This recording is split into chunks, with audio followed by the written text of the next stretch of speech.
todos. Damos inicio a la conferencia de prensa del lanzamiento del informe anual de la CEPAL, la inversión extranjera directa en América Latina y el Caribe 2018. Saludamos a los periodistas que nos acompañan aquí en la sede subregional de la CEPAL en Ciudad de México, así como también a los periodistas y a los usuarios que nos están acompañando, conectados en estos momentos a través del web streaming por Internet. Esta conferencia de prensa será encabezada por la secretaria ejecutiva de la CEPAL, la señora Alicia Bárcena.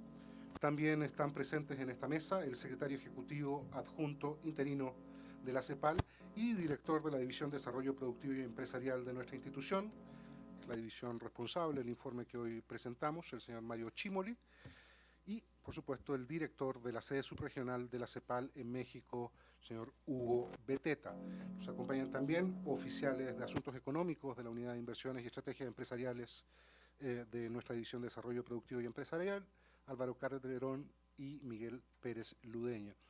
Comenzaremos con una presentación de la secretaria ejecutiva de la CEPAL y daremos luego paso a una ronda de preguntas y respuestas. Secretaria ejecutiva, tiene la palabra. Muchas gracias. Muy buenos días a todas, a todos. Un gusto realmente para mí poder lanzar este documento, esta presentación en México. Generalmente lo hacemos desde Santiago, pero es un gusto tenerlos por aquí y le doy la bienvenida, por supuesto, a Agustín López, que es nuestro director general de Amexid. Por favor, adelante y gracias por acompañarnos, de la Secretaría de Relaciones Exteriores.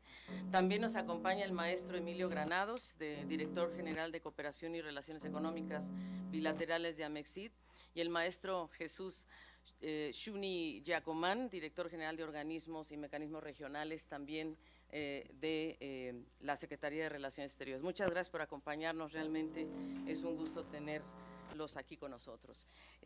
Como ustedes saben, este es un trabajo colectivo, ¿verdad? Yo soy la vocera, con mucho gusto, además, con mucho honor, pero en realidad este trabajo ha sido hecho, pues, coordinado en gran medida por Mario Cimoli, nuestro secretario adjunto, y los colegas que están aquí, Álvaro y Miguel, y mucha gente que se quedó en Santiago también, ¿verdad? Quiero agradecer en particular… ¿No se oye allá? Ok. Quiero agradecerle también a las oficinas y sobre todo y en especial a la de México, porque aquí bajo la dirección de Hugo Beteta se logró también un capítulo muy interesante sobre Centroamérica, México, que es el área de trabajo de esta oficina, así es que muy agradecida. Vamos a dar inicio entonces a la presentación y después, por supuesto, una ronda de preguntas y respuestas. Vamos a empezar entonces con esta presentación. Este informe aborda 4 temas principales. Primero, por supuesto, y como siempre, es un capítulo que siempre traemos cada año, ¿verdad? Este es un informe anual en realidad, y en este año nos dedicamos a ver en el primer capítulo el panorama de la inversión extranjera directa en América Latina y el Caribe, dónde estamos, qué ha pasado, cuál ha sido su evolución, en fin. En segundo lugar, nos hicimos un capítulo específico sobre México, y por eso es una de las razones por las que nos interesaba lanzarlo aquí, porque en realidad este capítulo 2 se refiere muchísimo a cómo se ha comportado la inversión extranjera directa en México en los últimos años, y creo que es muy importante y muy valioso observar que es precisamente la inversión extranjera en manufactura la que ha dominado la inversión extranjera en México, y eso ha jalonado, ha permitido que otros sectores también puedan participar. Lo vamos a ver un poco más allá. Y luego, por cierto, el capítulo 3 está dedicado a Centroamérica y República Dominicana, y sobre todo cómo se han ido convirtiendo poco a poco en plataformas exportadoras de gran importancia, y cómo también la manufactura, sobre todo la ligera, ha hecho la diferencia en Centroamérica, a pesar de que Centroamérica estaba dedicada, vamos a decir, en las décadas anteriores, por ejemplo, a textiles.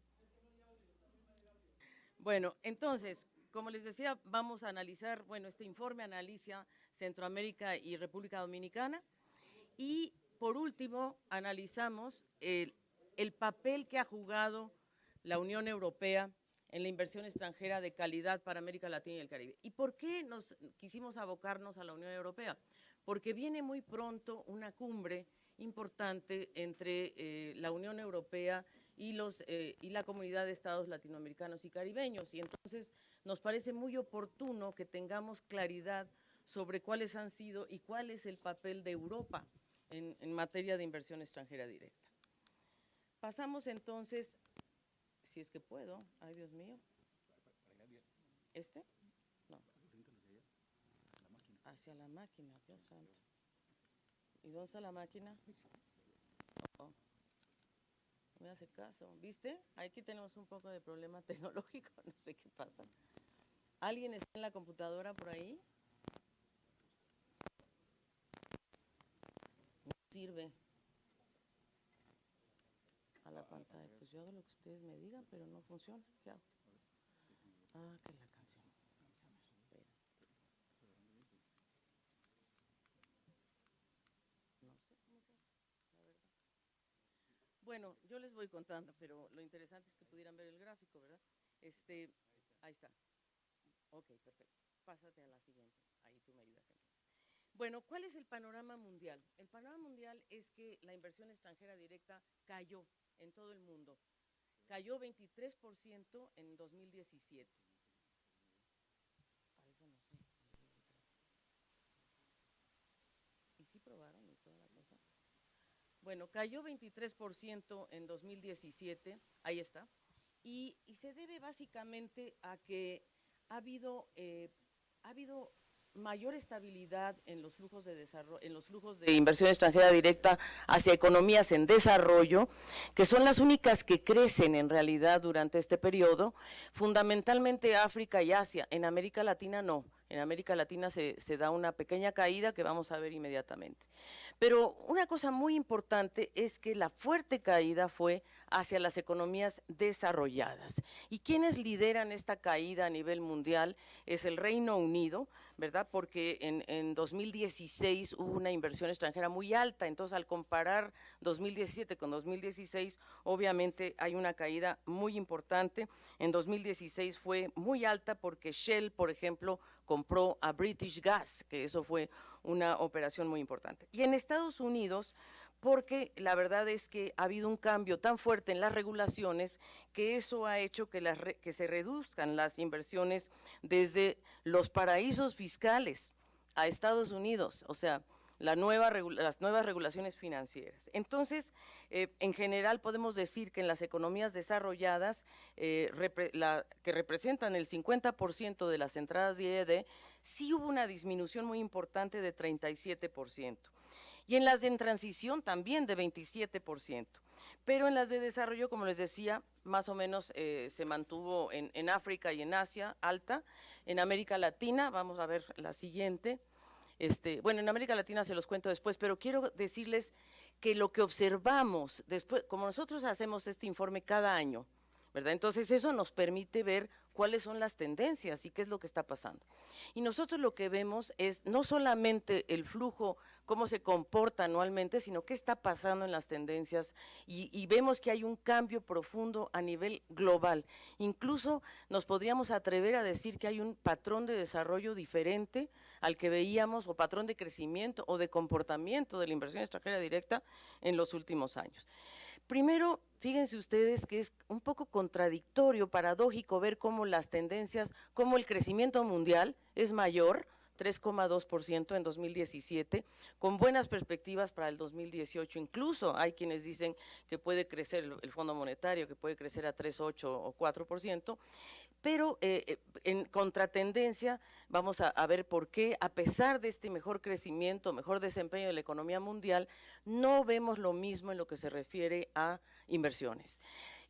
También vemos otro factor que se está volviendo en un factor estructural, que hay mayores utilidades de las grandes empresas, hay liquidez, hay mucha liquidez y optimismo por parte de los mercados financieros, pero vamos a ver en la contratendencia que a pesar de que hay esta liquidez, hay también otro factor que vamos a analizar inmediatamente.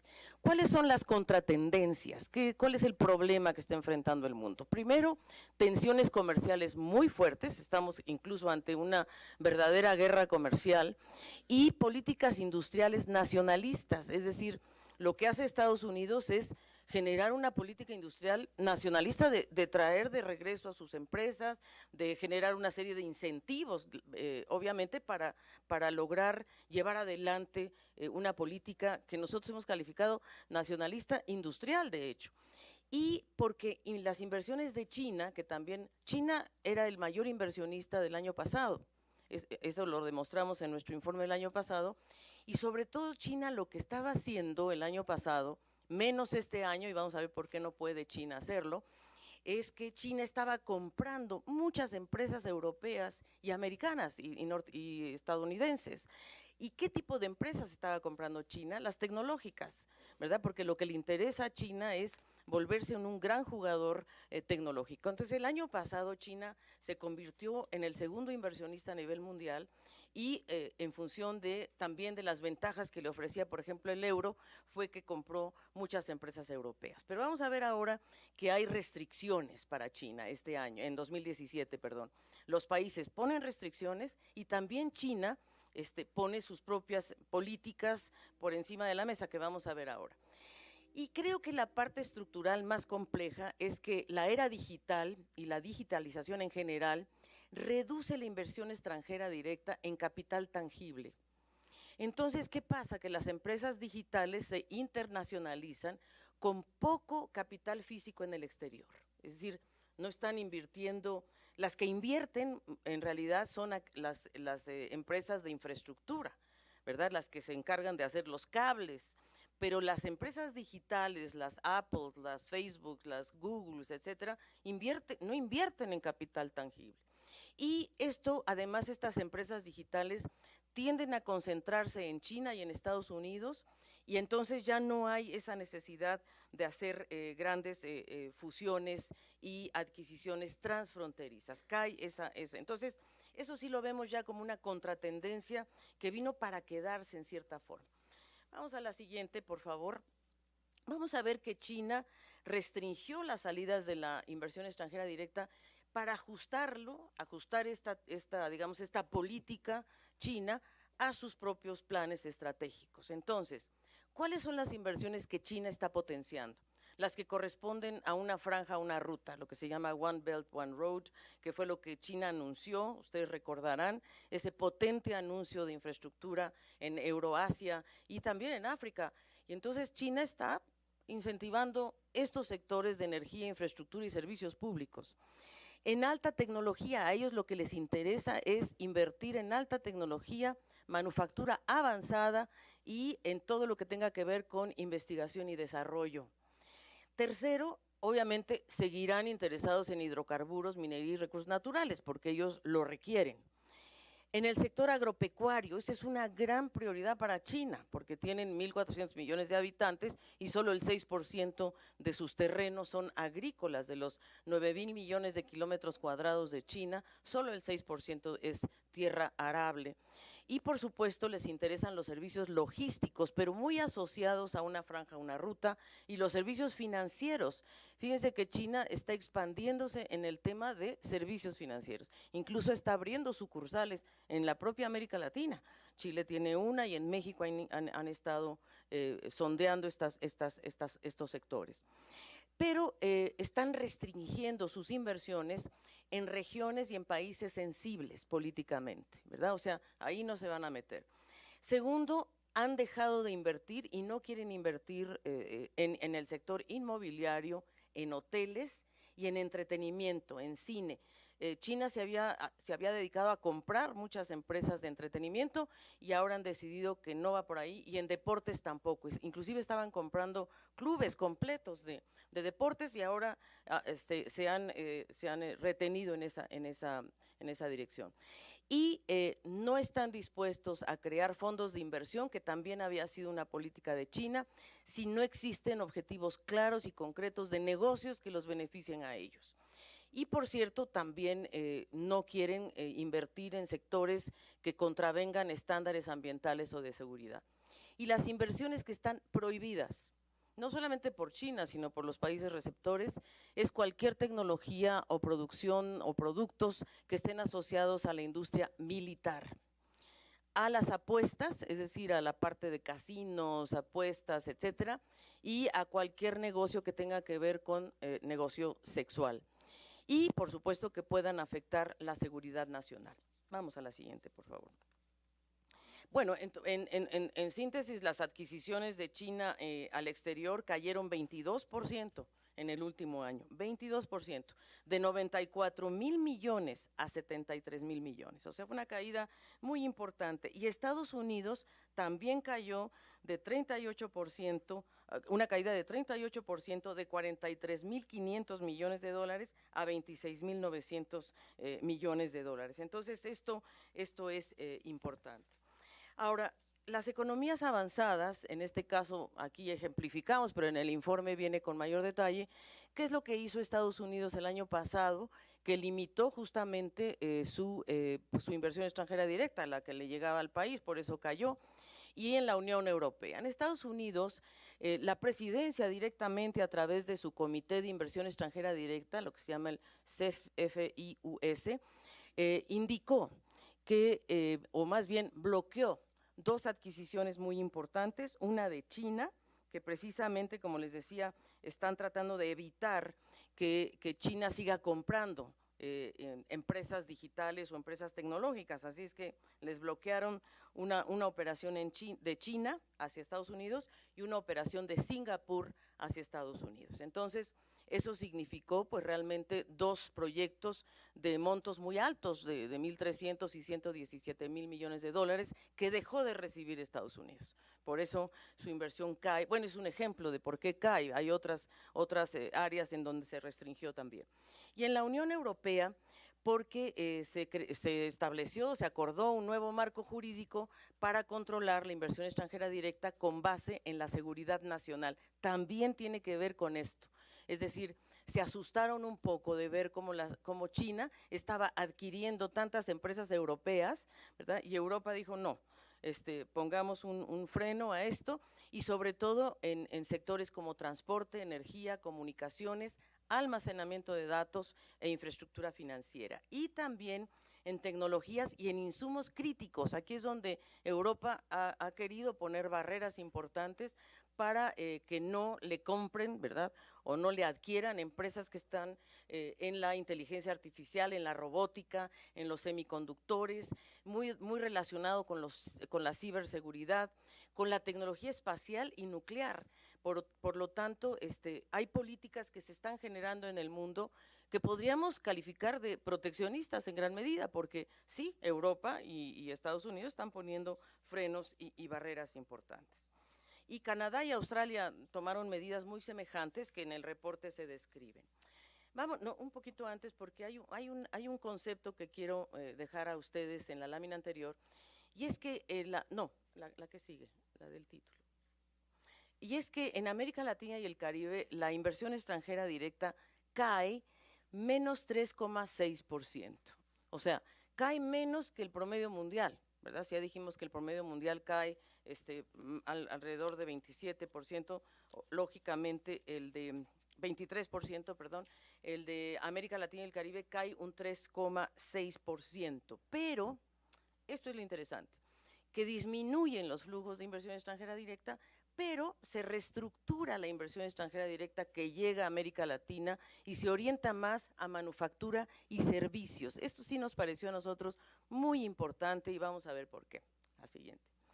Entonces, la región recibe 161,673 millones de inversión extranjera directa en 2017, que significa un 3,6 menos que en el 2016.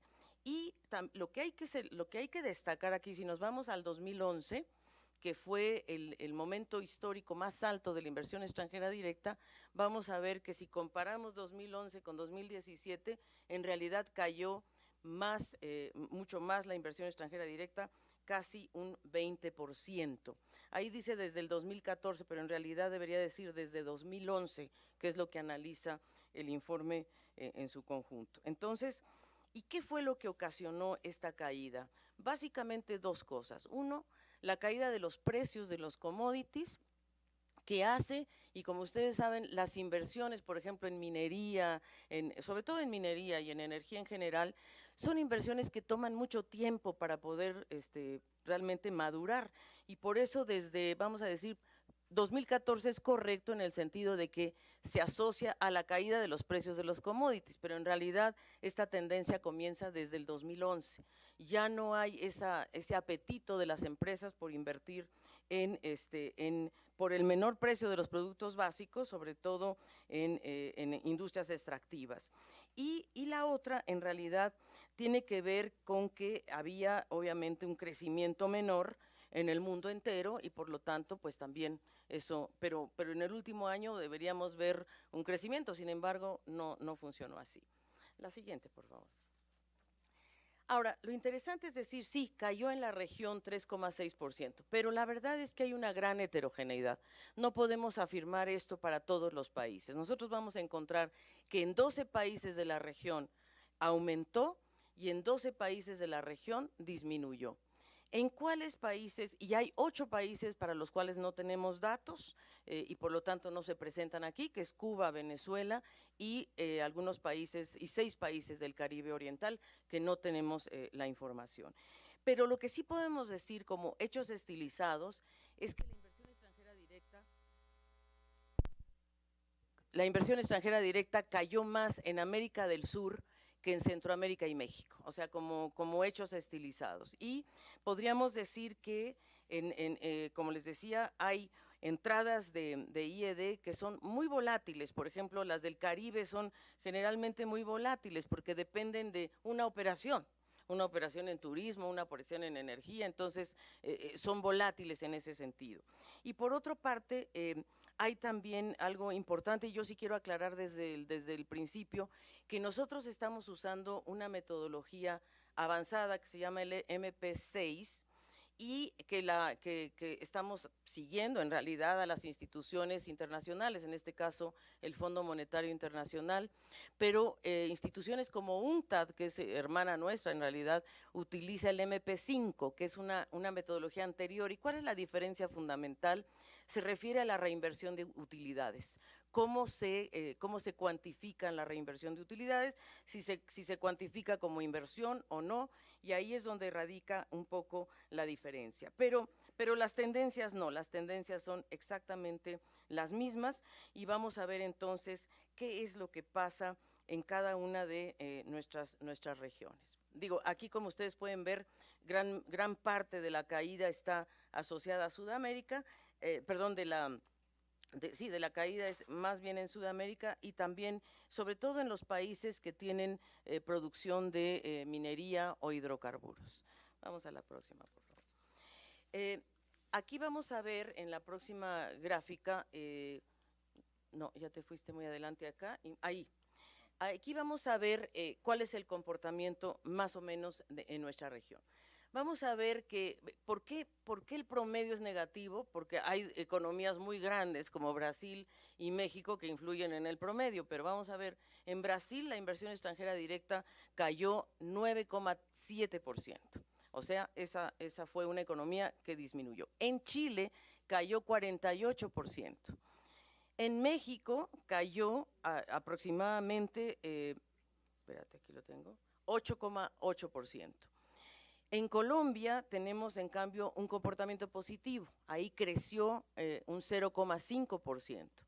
Pero lo interesante de Colombia es que, siendo un país que dependía hace una década de inversiones extranjeras asociadas al petróleo, ¿verdad?, ha logrado mantenerse en niveles positivos de inversión extranjera directa porque diversificó su política de atracción de inversiones extranjeras directas con políticas muy activas. En el caso de Argentina, el crecimiento es enorme, 253%, pero eso es porque en Argentina realmente había muy poca inversión extranjera directa, comenzó a fluir apenas el año pasado y por eso vemos un crecimiento muy alto. Centroamérica crece 4,5% y el Caribe también tiene un comportamiento de crecimiento del 20%, con cifras bajas, pero igual vemos que el Caribe, Centroamérica, Argentina y Colombia son países y regiones que crecen. En cambio, Brasil, México y Chile cae con mucha importancia, digamos. Y en general se debe a que, a pesar de que, por ejemplo, la economía brasileña volvió a crecer, en realidad el peso de la recesión por la que atravesaron en 2015-2016 fue muy alto. En tanto que en Chile es porque las filiales en Chile devolvieron mucha inversión a sus casas matrices y en realidad devolvieron más dinero del que recibieron. Entonces eso se cuantifica o se contabiliza como salida en ganancias y no entrada. Entonces hubo ahí un desbalance. Y en Argentina, bueno, es que la verdad está recibiendo 3 veces más de lo que recibía en 2016. Y en el caso de México, podemos decir que en 2017 alcanzó 31.726 millones de dólares, 8,8% menos que en 2016, pero lo interesante es que la estructura de la inversión extranjera que llegó a México está en sectores como transporte, fabricación de equipos de transporte, lo cual es interesante, está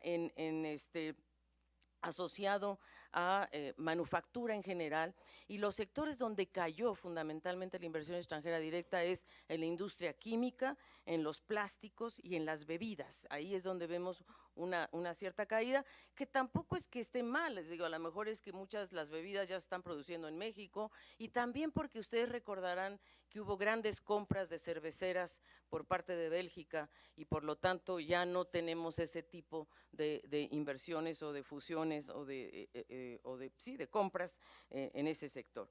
En Colombia, por el contrario, vemos una tendencia muy interesante, porque desde 2007 a 2017, en los últimos 10 años, Colombia incrementó su inversión extranjera directa en un 50%, y ahí lo logró venciendo justamente su dependencia del petróleo. En 2010, las inversiones extranjeras de Colombia dependían el 50% del petróleo.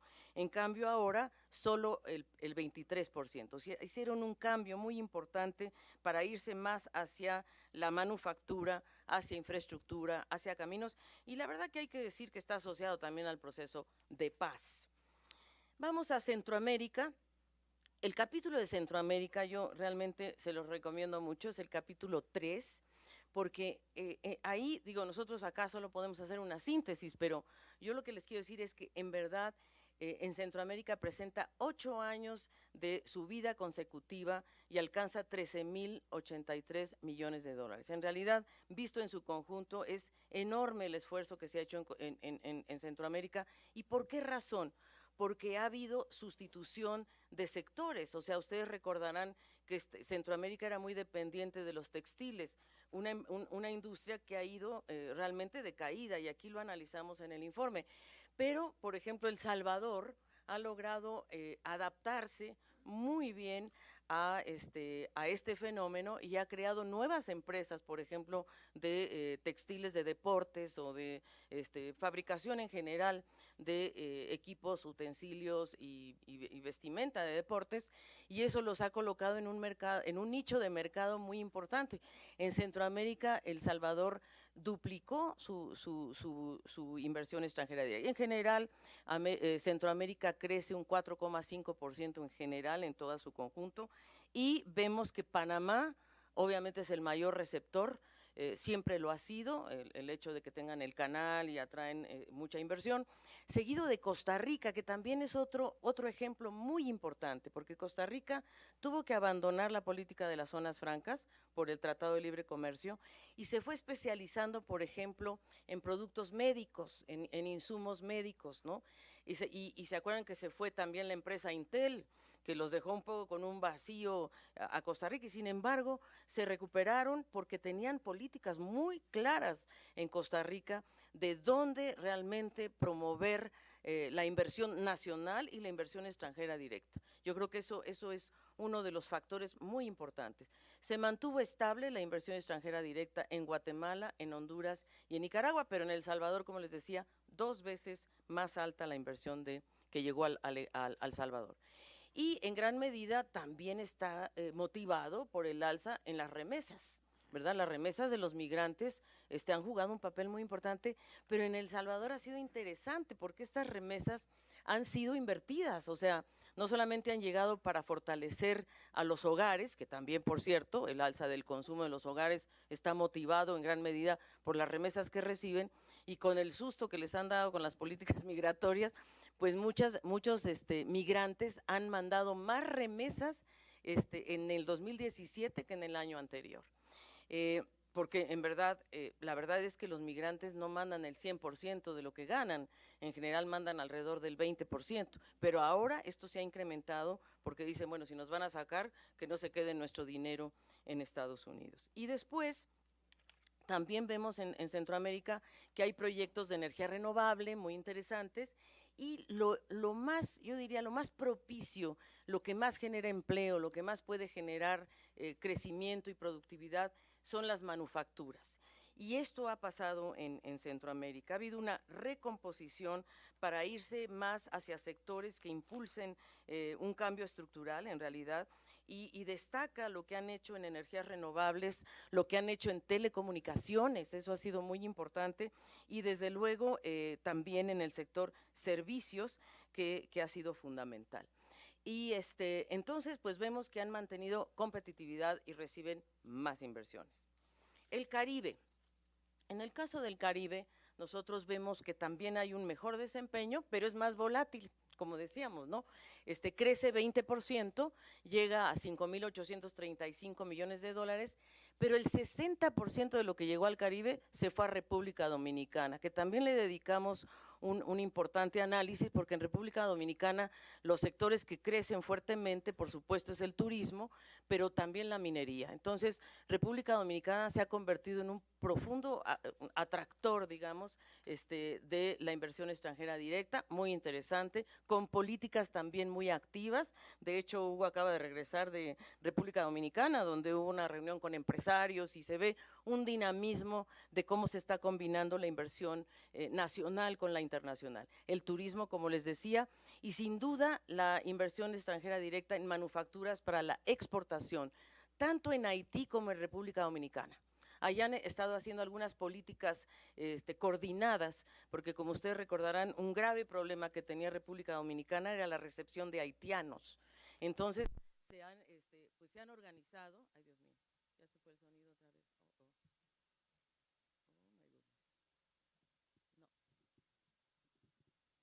No. Ahí está. Entonces se han…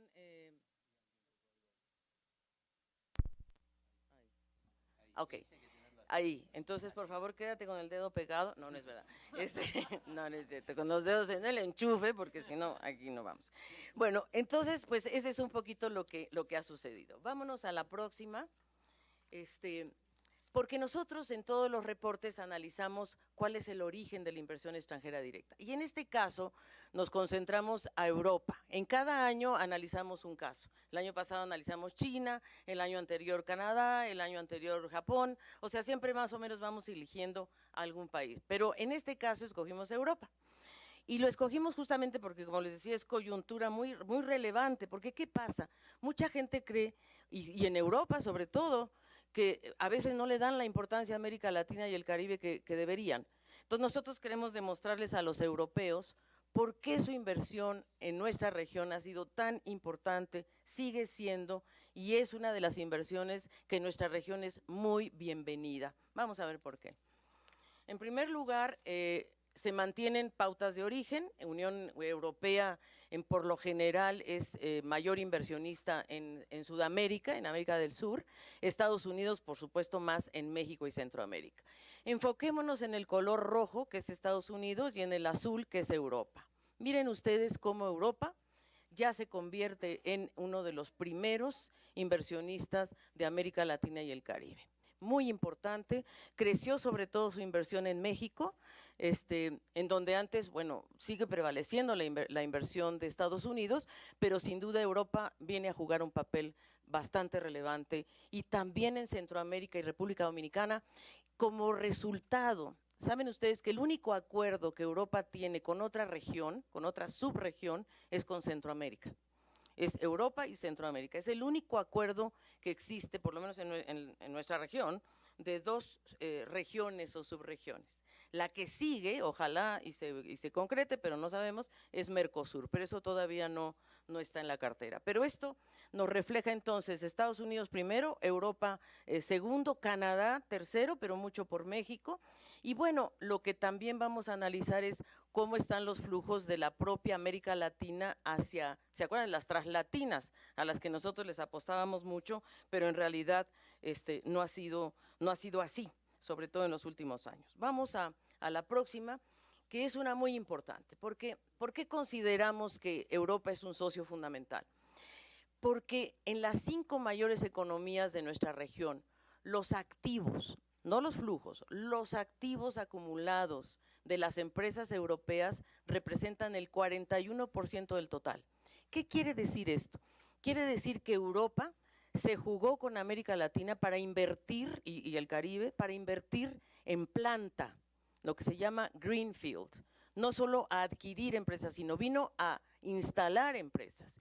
Y lo sabemos claramente, y uno de los sectores más beneficiados en este rubro es sin duda la industria automotriz.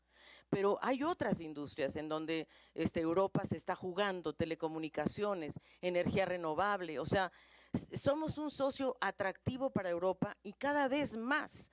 Nosotros hemos estado dialogando muy cerca de las autoridades europeas y ellos se dan cuenta que si América Latina y el Caribe es una zona de paz, ¿no? Con todos los problemas que podamos tener, pero es una zona, una región que es importante para ellos, tiene un mercado interno dinámico, cada día más dinámico porque hay un consumo interno que crece, somos 650 millones de personas aproximadamente, entonces hay un interés.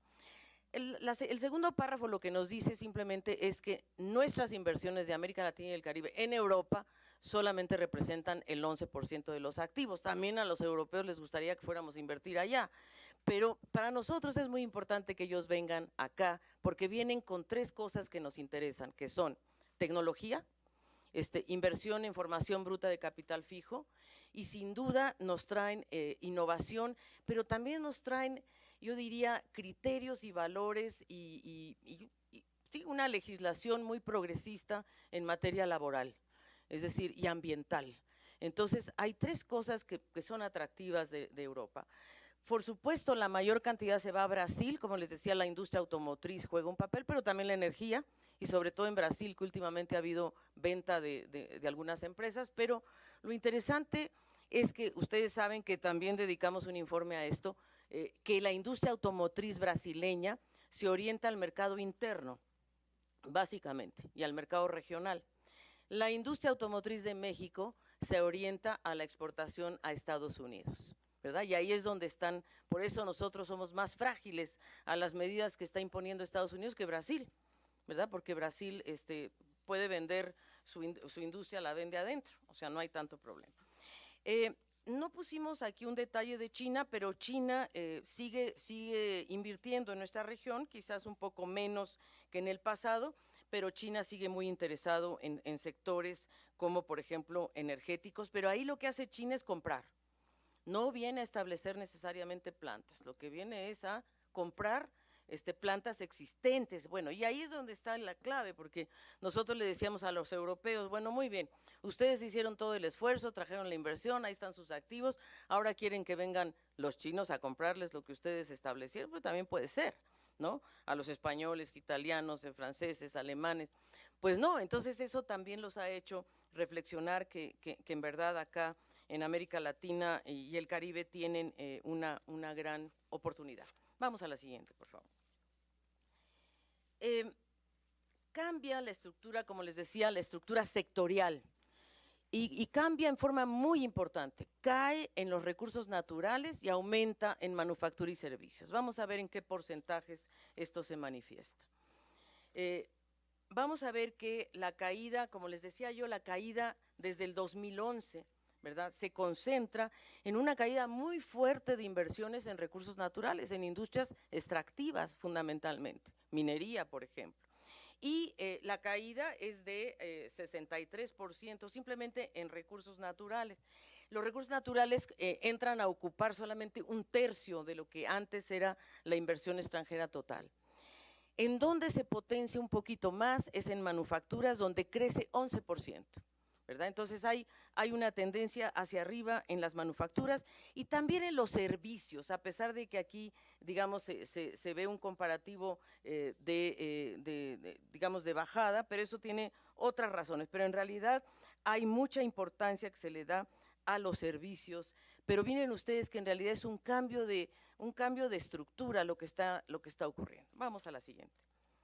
Y lo más interesante, yo creo que esto sí es muy importante para México, por ejemplo, hoy día, y para América Latina en general, lo que hemos dicho en CEPAL, es que qué bien que podamos aumentar los proyectos de inversión en energía renovable, en telecomunicaciones y en la industria automotriz.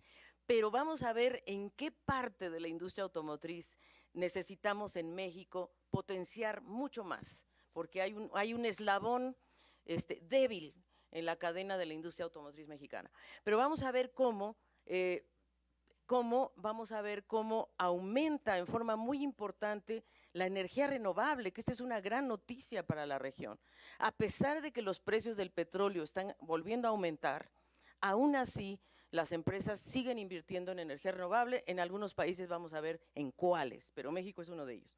En telecomunicaciones, esto pues por supuesto asociado a la era digital, y en la industria automotriz y autopartes, un poco menos. Ustedes verán que ahí hay una caída, hay una disminución, justamente por lo que está ocurriendo en este momento. Vamos a la siguiente. La inversión en energías renovables, miren ustedes, Chile, por ejemplo, muy importante lo que está pasando en Chile, porque en Chile lo que sucedió fue que generaron anunciaron una política de largo plazo. Entonces Chile dijo, para el 2050 vamos a hacer 100%, vamos a consumir 100% de energía renovable y ojalá producida en el país. Y ojalá nos podamos convertir, dijo Chile, en una plataforma regional de producción de equipos y de energía renovable en general, ¿verdad? Porque Chile tiene un mercado muy chiquito, son 17 millones de personas, pero las empresas han leído esto muy profundamente y entonces ha aumentado en forma muy importante la participación de la energía renovable en Chile. Y lo mismo México. México también ha anunciado que quiere ir a la energía renovable, por ejemplo, en electricidad. Quieren realmente, no me acuerdo el porcentaje, pero aquí está ¿cuál es el porcentaje, mi querido? No me acuerdo, pero tú ve pensando. El porcentaje que anunció México que quería en la energía eléctrica y a qué año quería llegar a una total dependencia de energía renovable. Pero todos los países, o sea, si vemos Brasil, ¿verdad? Es el único en donde disminuyó un poco, pero vemos que Uruguay, Perú, Argentina, la verdad es que todo, y el Caribe, por cierto, el Caribe depende fundamentalmente de esta situación. Vamos a la siguiente, por favor. Y en esto, pues también Europa juega un papel fundamental. Fíjense ustedes que Europa, son las empresas europeas las que ejecutan 2/3 de los proyectos en energía renovable. Y lo hacen porque Europa está comprometida también con el Acuerdo de París de cambio climático. Esa es la verdad, ¿no? En cambio, Estados Unidos dejó de invertir en estos sectores y se fue más al petróleo porque rechaza en su totalidad el Acuerdo de París. Europa no. Y Europa es el líder en políticas de mitigación al cambio climático y también en inversión y desarrollo. Y saben que América Latina y el Caribe tienen abundantes recursos para propiciar la energía renovable, ya sea hidro, ya sea geotermia, ya sea solar, ya sea eólica, o sea, hay un enorme potencial en nuestra región. Y además, pues vemos que efectivamente las empresas europeas, 65% de la inversión extranjera directa que llega a la región en energía renovable proviene de Europa. La siguiente, por favor. Y en telecomunicaciones, miren ustedes, el 43% de los proyectos es de empresas europeas. También Norteamérica juega un papel aquí. Entonces aquí hay una pugna bien interesante que yo creo que América Latina y el Caribe deben aprovechar, y es que no solamente es la inversión en telecomunicaciones, sino también los marcos regulatorios, las políticas de ciberseguridad. Entonces aquí hay opciones. Si uno opta por la inversión extranjera europea, pues también estás optando por un paquete regulatorio, por una serie de normas que también provienen de allá. y la inversión de los operadores de telecomunicaciones es clave. Entonces ahí, por ejemplo, en Centroamérica, pues uno de los inversionistas claves es Telefónica, ¿no? Para decir un ejemplo. O en Sudamérica también. Entonces hay que ver, y en México, por ejemplo, una de las reformas que yo creo que fue muy exitosa fue justamente la de telecomunicaciones, que permite la entrada de otros jugadores y entonces aumenta el nivel de atracción para venir a invertir a México. Vamos a la siguiente. En la industria automotriz, vamos a ver que la industria automotriz alcanza niveles récord, ¿verdad? Uno pensó, bueno, en 2017, con todo lo que nos ha dicho Estados Unidos y el presidente Trump, va a caer dramáticamente la inversión en industria automotriz. Pues no, no fue así. De hecho, aumentó.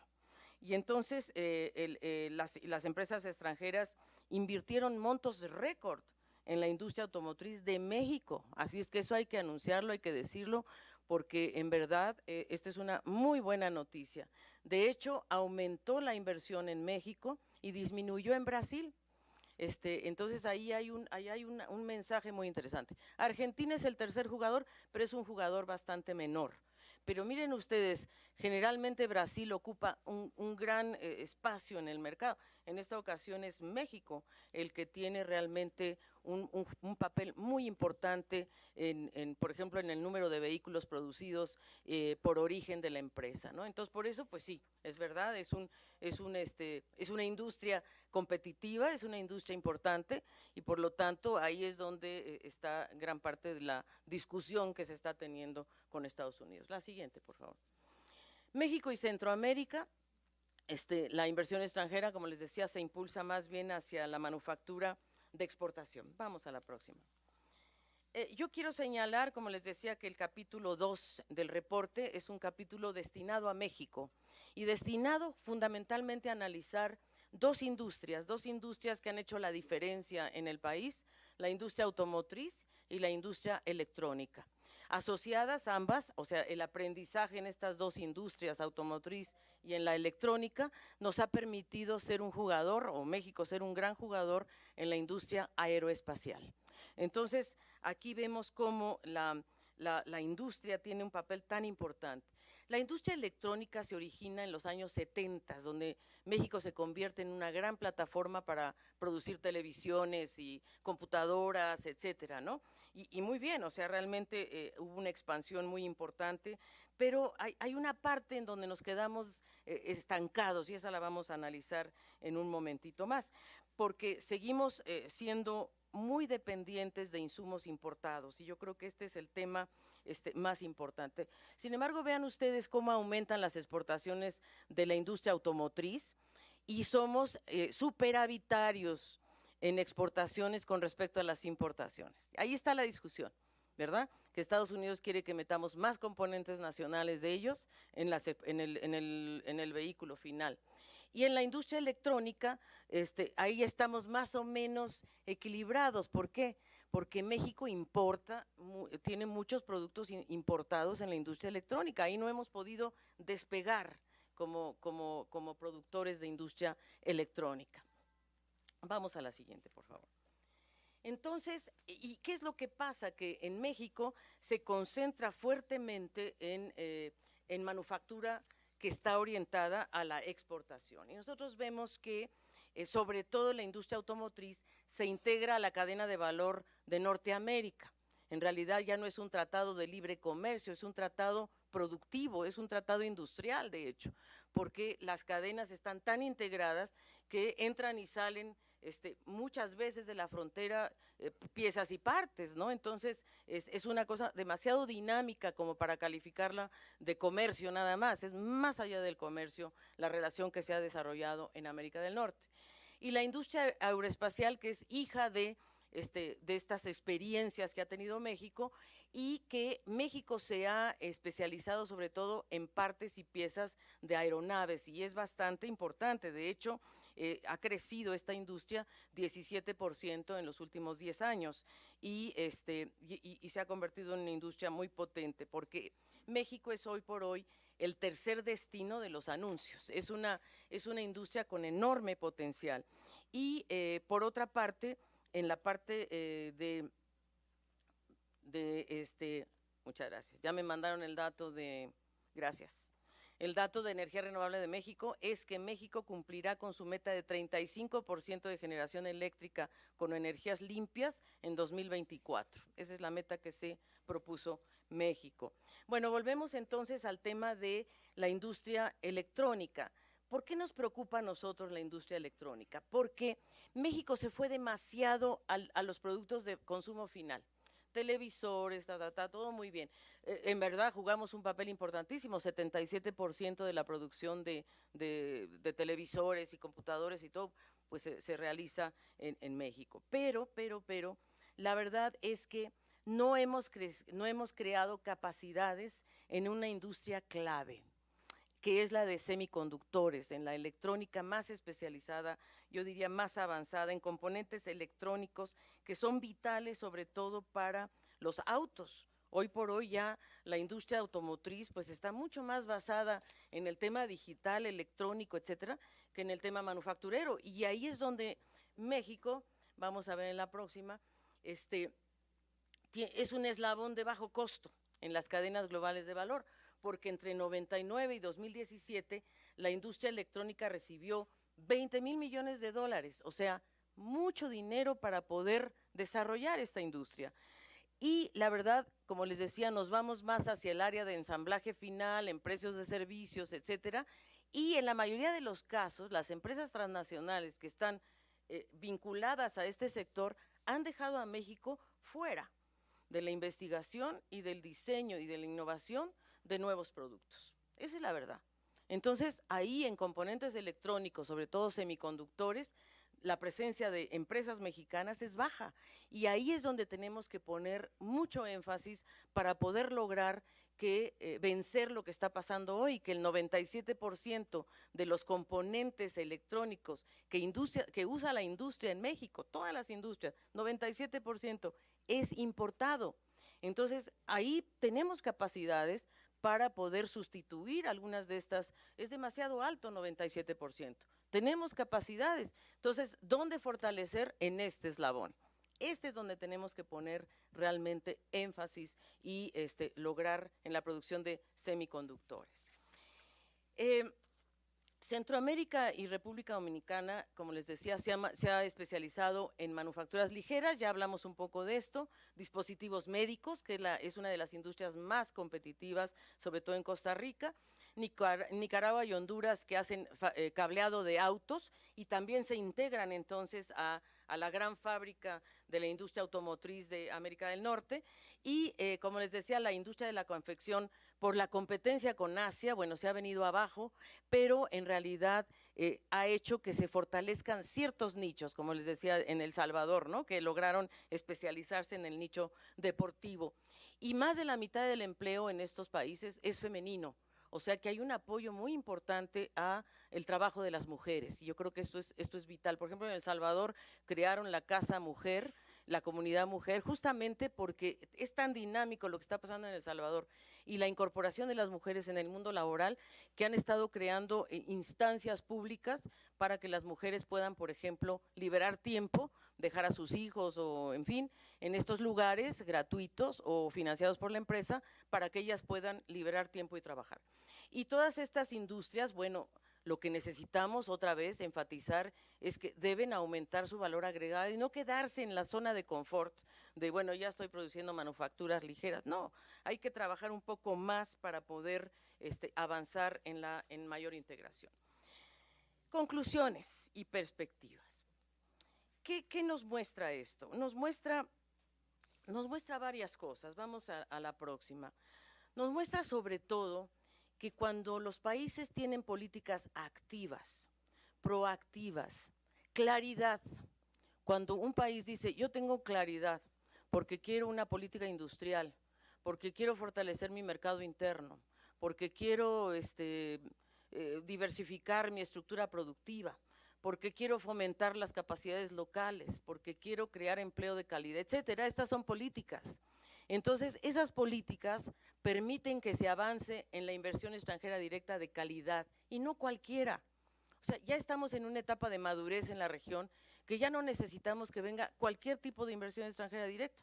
Por eso a nosotros no nos preocupa tanto que si cayó 3,6, sí cayó, pero también la calidad de la inversión extranjera directa es mejor. Y es mejor porque hay mejores resultados para justamente desarrollar capacidades locales, crear empleo, encadenamientos, y esto es muy importante. ¿Cómo propiciar a los proveedores locales? ¿Cómo incorporar a la pequeña y mediana empresa mucho más en estas cadenas de valor que son tan importantes? Entonces, como les decía, no solo que lleguen capitales extranjeros, queremos que lleguen aquellos que nos van a dar innovación, tecnología y que nos van a ayudar a un crecimiento sostenible, ojalá, en alianza con o en asociación con la Agenda 2030, que es una agenda tan importante. Para el 2018, nuestras perspectivas es que la inversión extranjera directa se va a mantener estable, es decir, obviamente siempre con un margen de error de 2, y tantos %, pero en general creemos que se va a mantener, quizá crezca un poquito porque la región va a crecer, nosotros sabemos que este año la región va a crecer 2,2%, el año pasado no, la región creció 1,9% el año pasado, este año va a crecer 2,2% y posiblemente el próximo, nuestra expectativa es que crezca 2,9%. Entonces le va a empezar a ir mejor a la región y por lo tanto, bueno, habrá opciones interesantes. Y la última es que yo creo que también hay que tomar en cuenta cuáles son los riesgos que estamos enfrentando. Sin duda uno de ellos estamos enfrentando el riesgo de la incertidumbre a nivel internacional, ¿no? Que cada día se va volviendo más certera, pero hay incertidumbre, donde los países líderes están concentrándose en inversiones domésticas y tratando de potenciar sus capacidades locales con reformas como por ejemplo la reforma fiscal de Estados Unidos que nos podría hacer menos competitivos, pero francamente ni tanto, porque Estados Unidos lo que hizo fue disminuir su tasa corporativa de 25 a 21, ¿verdad? Pero en México la tasa es de 30%. Muy bien, entonces los empresarios pueden decir, no, pero es que esa tasa no es competitiva. Claro, pero lo que no consideran es que en Estados Unidos, además del 21, que es federal, tienen que pagar impuestos estatales. Entonces, por ejemplo, en California tienen que pagar 9%, pues ya llegaron al 30% nuestro. Entonces, por eso no ha habido digamos, esa presión, porque en realidad haciendo los números no hace la diferencia. Pero sí es cierto que concentrarse en inversión doméstica y en capacidades locales de los líderes mundiales, pues sí va a cambiar el patrón de crecimiento de la inversión extranjera directa. Pero y también que a pesar de la recuperación de los precios de materias primas y el interés que hay, por ejemplo, en el litio, no pensamos que se vayan a repetir los grandes flujos de inversión extranjera directa hacia los recursos naturales como se dio en la década anterior.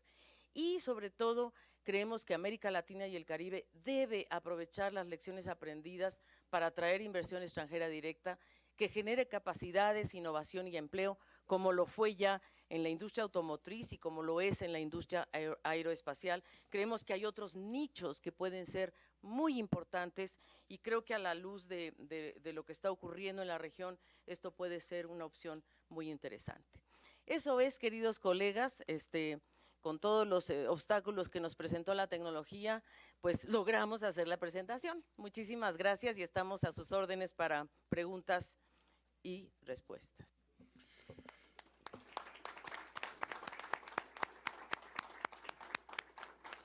Muchas gracias, señora Bárcena. Vamos a dar inicio a esta ronda de preguntas y respuestas. Vamos a tomar primero acá un grupo de preguntas.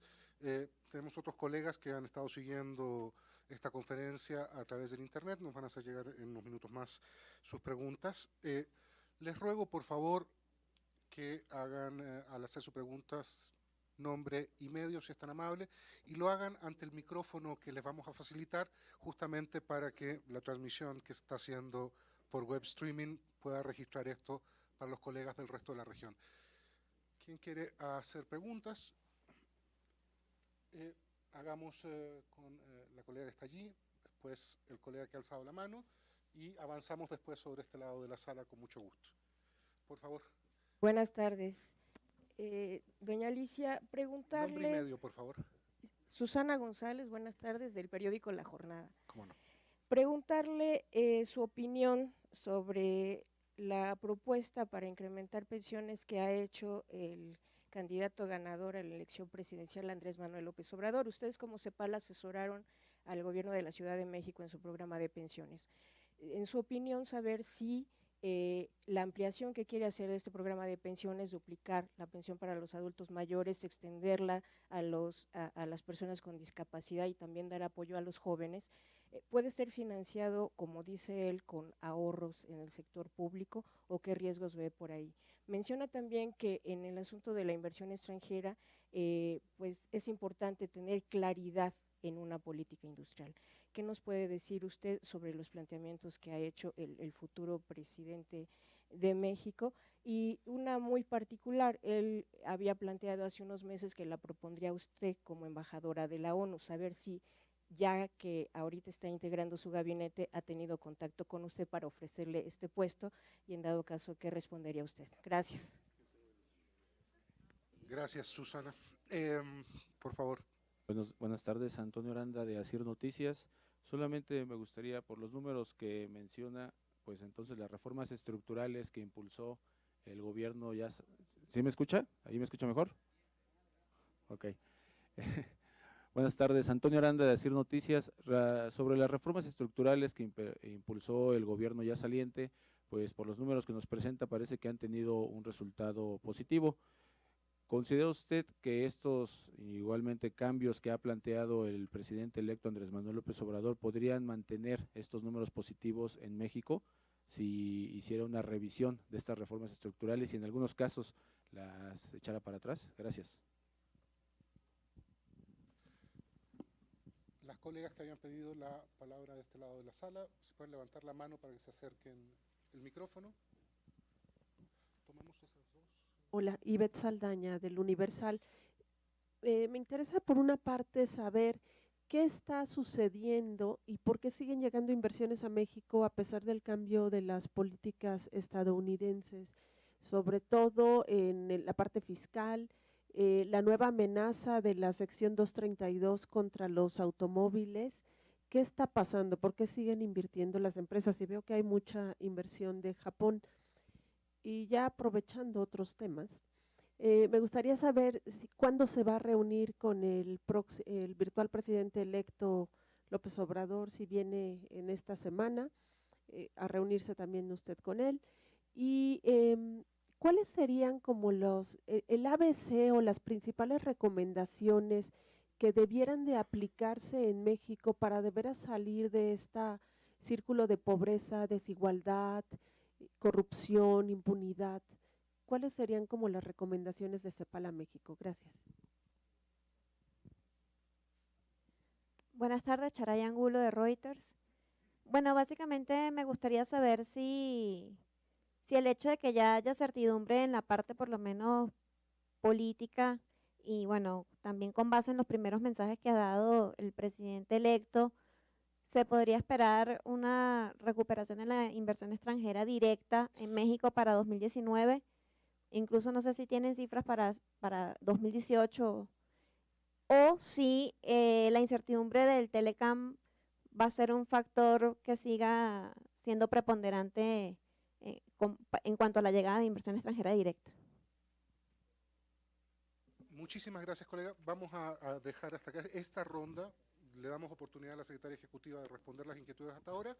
Vamos a tomar sus inquietudes en una ronda posterior, intercambiándolo con las preguntas que ya nos han hecho llegar colegas de la región. Secretaria ejecutiva, por favor. Ahí está. La primera pregunta de Susana González respecto a las pensiones. Yo creo que, a ver, aquí lo que se está proponiendo son básicamente el aumento de la pensión de los adultos mayores 2 veces en México, en la Ciudad de México y en el resto del país, que en lugar de que sean bimestrales, sean mensuales y también se dupliquen. O sea, aquí nosotros no hemos hecho todavía los cálculos, los vamos a hacer definitivamente, pero pensamos que es bastante factible en el sentido de que hay una serie de, o sea, si nosotros comparamos esto con lo que está pasando en otros lados de América Latina y el Caribe, en donde ya se les está dando pensión universal a los adultos mayores, que es esto de lo que estamos hablando, y que ha sido totalmente factible financiarlo. Y estamos hablando de algunos países como Bolivia o Chile o Argentina, en donde se da un bono universal a los adultos mayores, sea cual sea su estatus social. Entonces, no veo por qué no es posible lograrlo en México. Ahora, ¿de dónde va a salir el financiamiento? Bueno, yo creo que Carlos Ursúa ha dicho con mucha claridad lo que piensan hacer, y lo que piensan hacer es justamente mirar el gasto corriente, disminuir gasto corriente e impulsar el gasto de inversión. Y el gasto social, orientarlo fundamentalmente a esto, pensiones de los adultos mayores, y el apoyo que le van a dar a los jóvenes, que ese sí está calculado. Ese está calculado en alrededor de 5,000 millones de dólares, el apoyo que le está proponiendo a los jóvenes. Y la propuesta que hizo ayer, que me parece muy importante, es esta propuesta de hacerlo conjuntamente con el empresariado, es decir, lo que hace Alemania, en lo que hace Alemania y que México tiene mucho que aprender, que es la educación dual, en donde los empresarios y el gobierno ponen la mitad. O sea, este es el costo, 5,000 millones de dólares es el costo que tendría involucrar estos 2 millones de jóvenes que se ha propuesto, es el costo. Pero ahora, ¿cómo se financia? Esa es la parte que habría que ver, que digamos que se va a hacer, esperemos que se dé en forma conjunta con el sector privado. Y yo creo que hay que ver también cómo se logró financiar las pensiones en la Ciudad de México durante la época de cuando precisamente López Obrador era jefe de gobierno, y se logró financiar con ahorros, y se financió en su totalidad con ahorros. Entonces, pues él está llevando adelante esta misma propuesta. Vamos a ahorrar para gastar en donde es prioritario. Déjame hablar un poco de si queremos la claridad en la política industrial, por supuesto. Yo creo que eso es lo que es necesario, tener una política industrial clara, una política que diga, vamos a apoyar, que también siento que se anunció claramente, y ayer los empresarios también destacaron la importancia de contar con una política industrial clara. Es decir, porque México en algún momento dado de su historia dijo que la mejor política industrial era la que no existía. Eso es un error. Es decir, de todas maneras, hay ganadores y perdedores, y si un país tiene políticas industriales claras y sabe hacia dónde quiere dirigir su cambio estructural, que es a manufactura. Por ejemplo, en México hay que potenciar sin lugar a dudas el sureste. O sea, bueno, eso se cae de maduro de que hay que hacerlo. Ahora, ¿cómo hacerlo? ¿Qué hacer? ¿Qué se requiere en infraestructura? ¿Qué se requiere en inversiones? ¿Cómo lograr que el sureste mexicano sea atractivo a las inversiones? ¿Y cómo vincularlo? A ver, yo les pongo un ejemplo, la integración centroamericana. México tiene que ser un jugador ahí. Nosotros tenemos que hacer un planteamiento muy fuerte en relación, y CEPAL está dispuesto a ayudar en ese tema, de cómo podemos lograr políticas de desarrollo centroamericano y del sureste de México que sean productivas, que se orienten, que se atraigan inversionistas extranjeros a invertir en estas zonas, y por supuesto eso va a permitir crear más empleo y más diversidad, sobre todo, por ejemplo, en un sector que es fundamental, que es la agroindustria, el sector forestal. O sea, digo, ahí tenemos un gran potencial, y el sector turístico y cultural. Así es de que sí, la política industrial es esencial. Es verdad que a mí me señaló como futura embajadora de México en las Naciones Unidas. Yo he dicho que a mí me honraría muchísimo poder colaborar con los esfuerzos de de esta cuarta transformación, como se ha denominado. También comenté en aquella oportunidad, y lo sigo manteniendo ahora, yo tengo responsabilidades actuales en la organización, en la CEPAL y en las Naciones Unidas, y a nosotros, en general, nosotros no intervenimos, no actuamos en procesos electorales. Ahora la cosa ya es diferente, porque aquí ya estamos hablando de un gobierno, y nosotros, por supuesto, que como CEPAL, y a mí como mexicana me da mucho orgullo el proceso que ha vivido México, que me parece histórico, una jornada memorable en el sentido de la madurez de la democracia mexicana, y creo que tenemos todos, yo no diría solamente la CEPAL, todas las Naciones Unidas tenemos que ponernos al servicio de un gobierno que se inicia con todas nuestras fuerzas y con todas nuestras capacidades y experiencias, y eso es lo que vamos a hacer. Sobre la posibilidad de si yo voy a colaborar o no en el gobierno, no me corresponde a mí, le corresponde justamente al candidato electo tomar la opción. Y con mucho gusto cuando eso suceda, ustedes serán los primeros en enterarse. Pero por ahora, yo estoy en mi puesto, estoy muy contenta, y creo que puedo ayudar mucho desde ahí, y eso es un poco lo que haría con mucho cariño, además, y con mucha convicción, porque muchos de los planteamientos que está haciendo el candidato ganador están muy alineados con lo que la CEPAL ha propuesto. Así es de que imagínense ustedes que nuestra felicidad como equipo es muy grande.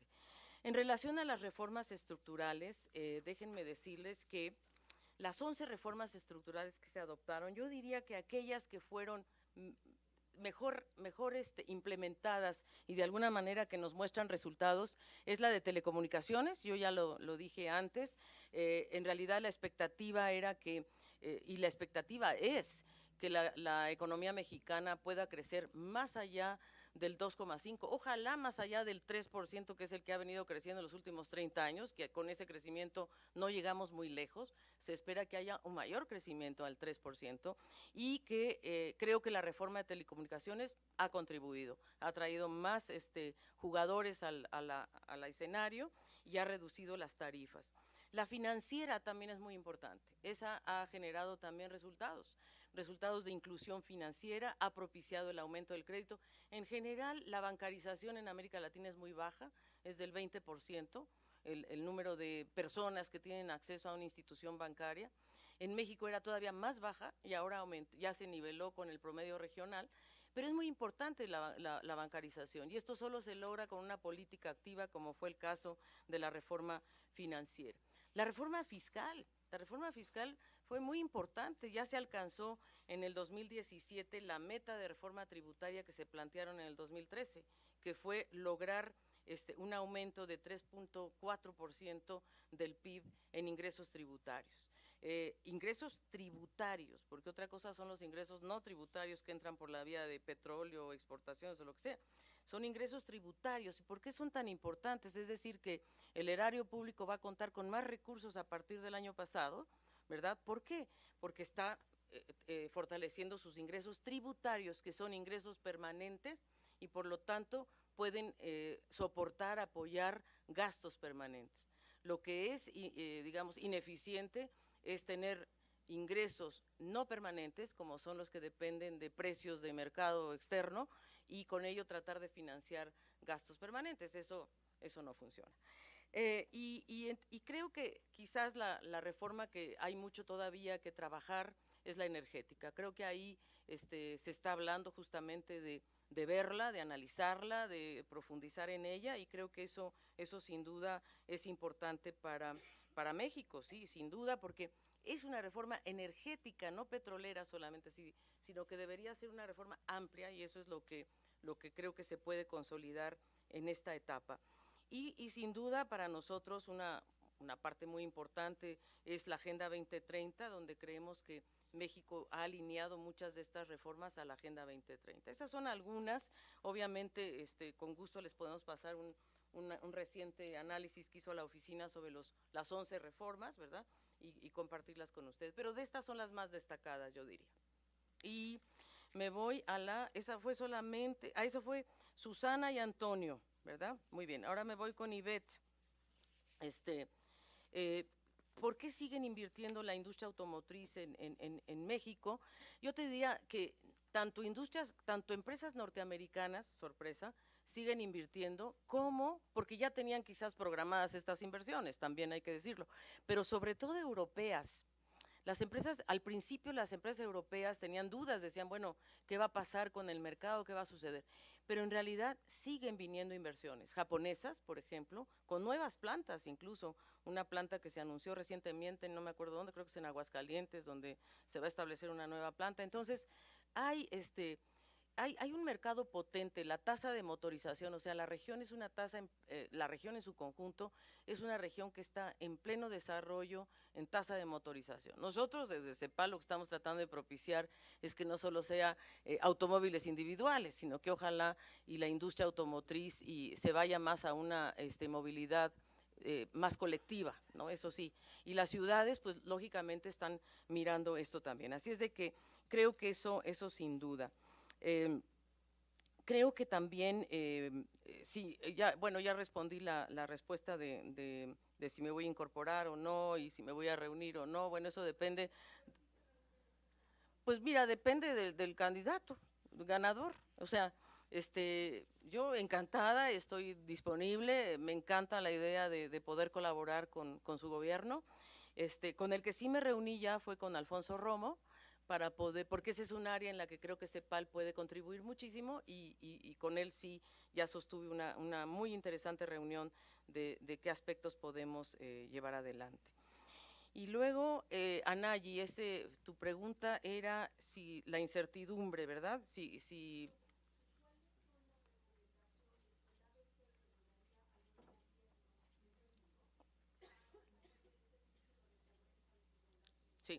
Sí, muy importante. Mira, eso es muy importante para nosotros, como tú sabes. Primero que nada, yo creo que la idea de apuntalar a la parte más frágil, que son los pobres extremos, algunos de estos programas de apoyo tendrán que continuar, los de transferencias condicionadas. Creo que el programa de jóvenes es fundamental, porque ahí estás invirtiendo en una parte estratégica para el futuro.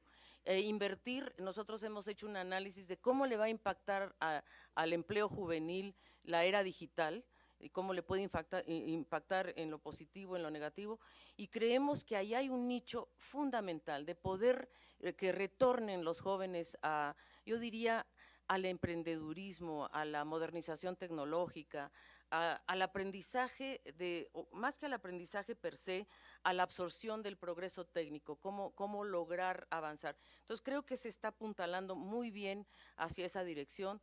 La concertación con el empresariado nacional me parece fundamental para potenciar, como se ha dicho aquí, y me parece fundamental que haya un desarrollo menos asimétrico a nivel subregional, o sea, cómo lograr que el sureste mexicano pueda ser tan dinámico como lo es el norte o como lo puede ser el centro del país, justamente a partir de un desarrollo industrial, porque Querétaro se desarrolló gracias a la industria aeroespacial, o Aguascalientes o Guanajuato, en fin, son lugares que se han beneficiado justamente de estas industrias de las que hablábamos aquí. Entonces, ¿qué es lo que proponemos nosotros? Bueno, sin duda, la estabilidad macroeconómica, que nos parece que están poniendo mucho énfasis en la macroeconomía, que nos parece muy bien, porque la inflación se disparó y hay que volver al redil en la inflación, y en ese sentido, bueno, México tendrá que seguir analizando la política monetaria para ver cómo va a lograr alinearse con la subida de intereses, por ejemplo, en Estados Unidos, pero ya ha habido respuesta en ese sentido. Y desde luego la parte fiscal, que me parece fundamental, lo que se está hablando de ver cómo potenciar, vamos a decir, potenciar el gasto de capital, que es la inversión pública, y disminuir el gasto corriente. Yo creo que ahí está una clave muy importante de la política fiscal. Ojalá una disciplina tributaria en el sentido de, por ejemplo, lo que CEPAL propone es que se le ponga ojo a la evasión fiscal. Es decir, nosotros pensamos que la evasión fiscal puede ser una gran fuente si logramos disciplina tributaria, un sistema de impuestos internos eficiente, poder lograr captar, y ni siquiera subir, no es necesario subir los impuestos con los que hay, pero que se paguen, o sea, que haya verdaderamente fiscalización y monitoreo, y ahí tendríamos también un ingreso importante. El apoyo a la pequeña y mediana empresa, yo creo que eso es fundamental, con créditos, o sea, volver a establecer una banca de desarrollo potente que en verdad pueda otorgar apoyos a las pequeñas y medianas empresas. Creo que la política de ciencia y tecnología, o sea, México tiene que invertir más en ciencia y tecnología, hoy solo es 0,4%. Creo que la llegada de Elena Álvarez a CONACYT puede ser muy importante para potenciar la investigación, el desarrollo y también el relacionamiento de la investigación y el desarrollo con las empresas. Yo creo que eso es algo que también es importante. Y desde luego en la parte de la desigualdad, o sea, nosotros hemos evaluado el costo de la desigualdad, hemos evaluado que hay por lo menos 3 áreas en las que se tiene que invertir para llegar, yo diría, a una igualdad, nosotros le llamamos a una igualdad verdadera, a una igualdad, tenemos un término que ahorita me voy a acordar, pero es esa igualdad que se basa en 3 cosas, que es invertir en las edades tempranas en nutrición, ¿verdad? Porque los niños desnutridos tienen un límite ya seguro. Segundo, cómo invertir en educación gratuita y de calidad hasta la secundaria, completar 15 años de educación gratuita y de calidad pública, ojalá. Y tercero, invertir justamente en los jóvenes, es decir, en ese espacio. En América Latina hay 135 millones de jóvenes, de los cuales 2 millones están aquí en México, un poquito más.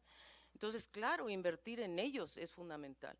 Y creo sí apuntalar, como ya se ha dicho aquí, a los adultos mayores, y yo creo que eso es, y a los discapacitados, apuntalarlos con estos apoyos, pero también con su propia inclusión, o sea, no sé, al mercado laboral. Eso se logró también en la Ciudad de México cuando se incorporaron los adultos mayores a trabajo. En realidad, nosotros lo vemos, están en los supermercados, no, eso no pasa en otro lado de la región. Y este es el único lugar donde yo he visto que el adulto mayor está incorporado al empleo en una forma, pues a la altura de sus capacidades y sus posibilidades. Desigualdad sustantiva. Igualdad sustantiva, que esa es con estos 3 ejes se puede lograr, o hay que meterle a esos 3 ejes, ¿no? Sin duda. Y por supuesto, la redistribución del ingreso, es decir, el salario, ¿verdad? Nosotros le llamamos distribución, ¿cómo se llama? Funcional, a esta distribución que te permite saber cuánto del PIB, del crecimiento de un país, cómo se distribuye, cuánto se va a la masa salarial y cuánto se va al capital. Por ahora, la mayor parte del crecimiento del país se ha ido al capital, a los que más tienen. Hay que modificar esta ecuación. Pues creo que contesté todo, ¿no? Sí, muchas gracias, secretaria ejecutiva. Vamos, lo tengo clarísimo, les pido por favor un poquito de consideración con los colegas que a lo largo de la región han seguido esta conferencia. Vamos a remitir 3 preguntas que nos han hecho llegar desde Brasil, la sede de la Oficina Nacional de la CEPAL en Brasilia y desde la sede central de la CEPAL en Santiago. Desde Brasil, el periodista Pedro Vilela de la Agencia Brasil hace 2 consultas. Primera de ellas, en el caso brasileño, ¿cuál es el impacto de la recesión económica en este proceso de caída de la inversión extranjera directa? Si esto se explica solamente por el contexto general de América Latina en la caída del precio de los commodities. Y su segunda inquietud es cuáles son las políticas públicas internas más favorables al desarrollo de mayor calidad en términos de IED. Desde Santiago, por su parte, Francisco Bravo, corresponsal de la agencia de noticias Sputnik de Rusia, consulta, o más bien pide simplemente una reafirmación, si a efectos del registro de las cifras que se ha planteado en este informe, es efectivo que en Chile las entradas de inversión extranjera directa disminuyeron en un 48% el año que registra el informe. Secretaria Ejecutiva. Muchas gracias. Vamos a hablar un minutito de Brasil. Las grandes empresas brasileñas tuvieron una enorme expansión entre 2006 y 2014, pero la crisis interna les ha afectado muchísimo, porque además, y la subida de las tasas de interés de Estados Unidos les ha obligado a reducir la deuda, y por lo tanto, porque Brasil es uno de los países más endeudados de la región, ¿verdad? Es el que tiene de América Latina, ¿no? El Caribe es otro cuento, el Caribe está muy altamente endeudado, por encima del 70%, pero Brasil también, Brasil tiene unas cifras de endeudamiento muy altas, casi 60%. Para nosotros una deuda sostenible es menos del 40%, y ellos están por encima de ello. Entonces, la verdad es que Brasil ha estado atravesando una crisis fiscal muy importante. La otra es que la empresa Odebrecht fue una de las más afectadas y en realidad hizo que tanto ella junto con Petrobras, digamos, que eran dos atractivos muy importantes para las industrias externas, para la inversión extranjera, pues eso disminuyó, porque como ustedes saben, la inversión extranjera directa depende sobre todo de si va a haber o no oportunidad de nuevos negocios, si va a haber rentabilidad en sus operaciones, si de verdad va a haber, pues en cierta forma, estabilidad. Y eso yo creo que en Brasil es incierto en realidad. Hay una gran incertidumbre y sobre todo la recesión y el crecimiento muy bajo que hubo en Brasil, de hecho negativo, sí, en realidad hizo que se postergaran proyectos, que se cancelaran proyectos y hubo una gran retracción de la inversión pública, sobre todo alineada con la inversión extranjera directa. Casi siempre la inversión pública y la inversión extranjera directa pueden ir de la mano. En este caso sí fueron de la mano, pero al revés, es decir, para abajo. En realidad, en Brasil, uno de los inversionistas más importantes es China. Entonces, esa es en este momento donde está la gran apuesta brasileña, está puesta ahí. Hay elecciones en Brasil este año, en octubre, y eso pues también influye. Hasta que no haya una cierta claridad, eso pasa en general, ha pasado en los 8 países que han entrado en procesos electorales. Déjenme pasar un momentito a Chile. Sí, efectivamente en Chile nosotros sí tenemos una disminución importante, sobre todo el protagonista principal en Chile fue la minería. En verdad, digamos, ha ido disminuyendo. El máximo que recibió Chile fue en 2012, que recibió 30.200 millones de dólares, y el principal protagonista era la minería. Entonces, ahora, al caer la minería y caer los precios del cobre, sobre todo, pues y estas inversiones que ya desde hace varios años ya estamos viendo una cierta tendencia a la disminución de inversión extranjera directa. Pero lo interesante en Chile no son estas cifras necesariamente. Lo más importante en Chile, desde mi punto de vista, es que la tipología de proyectos es la que ha cambiado profundamente. Y hoy la mayor parte de la inversión extranjera directa se está yendo a energía renovable, y también yo diría que gran parte de la inversión se está financiado con créditos bancarios y no con capital de la firma inversionista, y por eso estos créditos bancarios, o sea, no es que, hay que entender aquí que también hay un hecho, que la inversión extranjera directa que nosotros estamos midiendo con la metodología MP6, mide cuántos flujos provienen de los inversionistas, no se incorporan los créditos, ¿verdad? ¿Por qué? Porque no son flujos netos, son créditos. Entonces, en Chile, en la última etapa, muchas de las inversiones que están llegando han sido financiadas con crédito y no con, ahora sí, con liquidez directa de los inversionistas. También en 2017 no hubo grandes adquisiciones en Chile. Hay una que estaba programada, que es Banmédica, que lo más probable es que se logre ahora en estos, se anunció en enero de este año y es lo más probable que ahora vaya hacia adelante. Así es que eso yo diría por ahora en el caso de Chile.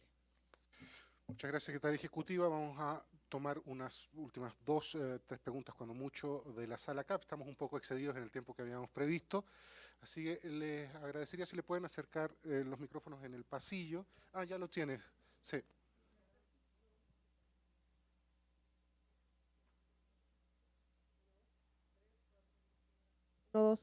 Perdón, gracias. Gabriela Granados, Televisión Japonesa Pública, NHK.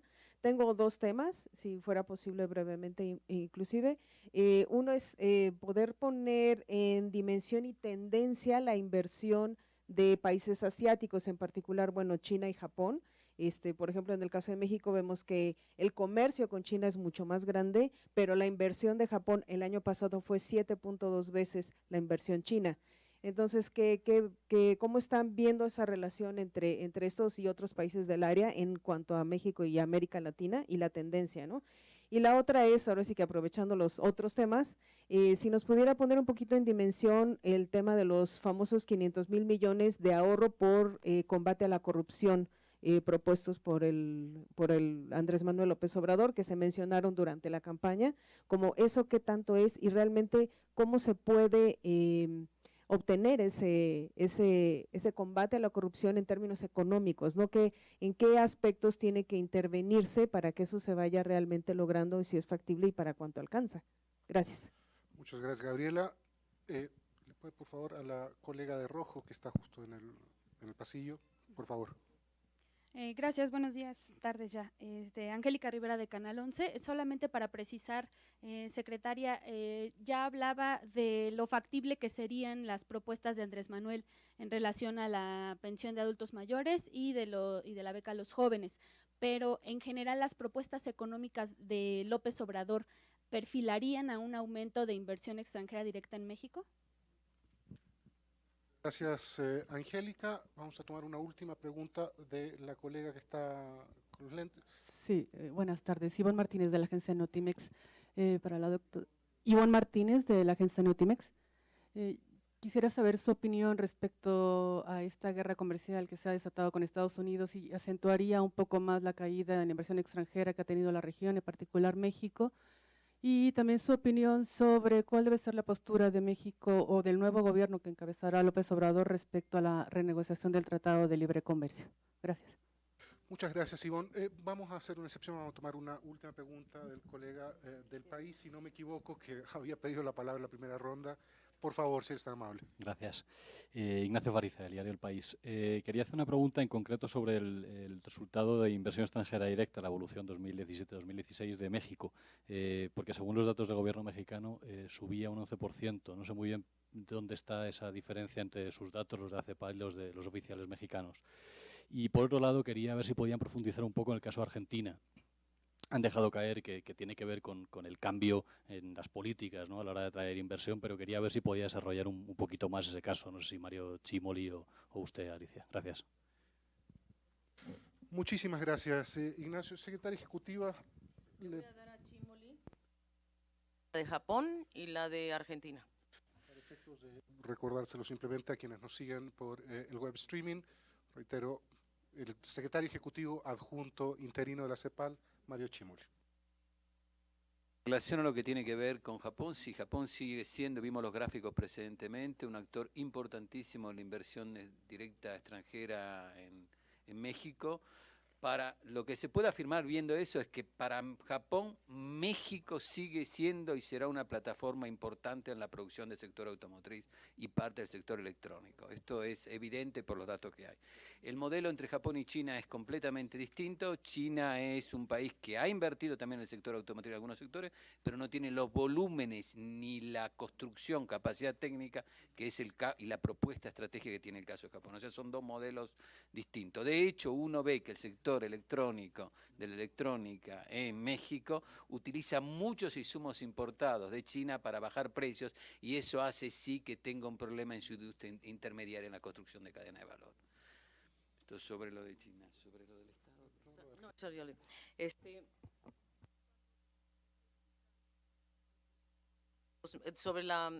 fue sobre la corrupción, ¿verdad? Sobre el cálculo de la corrupción. Nosotros no tenemos datos, la verdad, o sea, no podría yo afirmar nada al respecto en relación a números, ¿no? Lo único que te puedo decir es que sí hemos medido dos cosas en la región. Hemos medido la evasión tributaria, que asciende a 340,000 millones de dólares en América Latina y el Caribe, que es mucho. Y lo segundo son los flujos ilícitos por su facturación comercial en la frontera, que asciende a 110,000 millones de dólares. Si consideramos estos dos, como nosotros los consideramos como la cultura de los privilegios en materia tributaria y en materia de facturación en la frontera, porque nosotros estamos subfacturando las exportaciones y sobrefacturando las importaciones, pues ahí hay un problemita, ¿no? Y si lo corregimos eso, pues ahí tenemos una importante fuente de financiamiento. Esa es la única que hemos medido, por lo tanto, esa es la única que yo me atrevo a pronunciar. Por supuesto que digamos, hay muchas maneras de acercarse a ello y quizá podamos más adelante decirte cifras más exactas. En relación, Ignacio, a tu pregunta metodológica, nosotros, en México en realidad existen dos cifras, una del Banco de México y otra del INEGI. El Banco de México también sigue lo que nosotros seguimos, que es el manual de balanza de pagos. Nosotros seguimos la versión 6 y INEGI sigue la versión 5. Entonces, si tú te interesa, aquí tenemos una notita que con gusto te podemos compartir, donde viene exactamente la diferencia. INEGI midió, por ejemplo, la entrada de inversión extranjera directa en aproximadamente 29,000 millones en 2016. Pero en CEPAL dice que son 34,000. Banco de México es exactamente la cifra nuestra y UNCTAD sigue la cifra del MP5. O sea, es un problema absolutamente metodológico. Por eso, de cómo se mide en realidad los préstamos entre filiales y matrices. Ese es el fondo de la cuestión. Entonces, pero con gusto te compartimos la nota por si puede ser de utilidad, y la de Argentina pues ya la respondió mi colega. ¿No la respondió mi colega? Ay, no respondiste la de Argentina. Bueno, la de Argentina es muy sencillo, pero Chimoli puede profundizar. Argentina vuelve a su normalidad. Lo que pasa es que hubo un periodo en que no llegaba nada de inversión extranjera directa, o más bien era negativo. Entonces ahora apenas está recuperando el flujo que tenía anteriormente, ¿no? Que tampoco es muy alto, ¿eh? O sea, vamos a ver en términos, espérate un segundo, en términos concretos, yo te diría que, espérate, ahorita te voy a decir, que me hicieron una nota. Así, aquí está.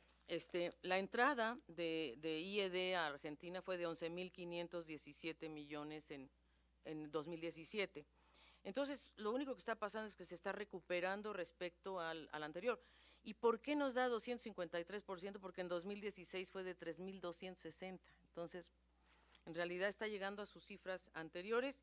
Y este año quizás la parte más importante fue la adquisición del 50% de la mina de oro y plata de Veladero, que la adquirió Barrick Gold, que es una empresa canadiense.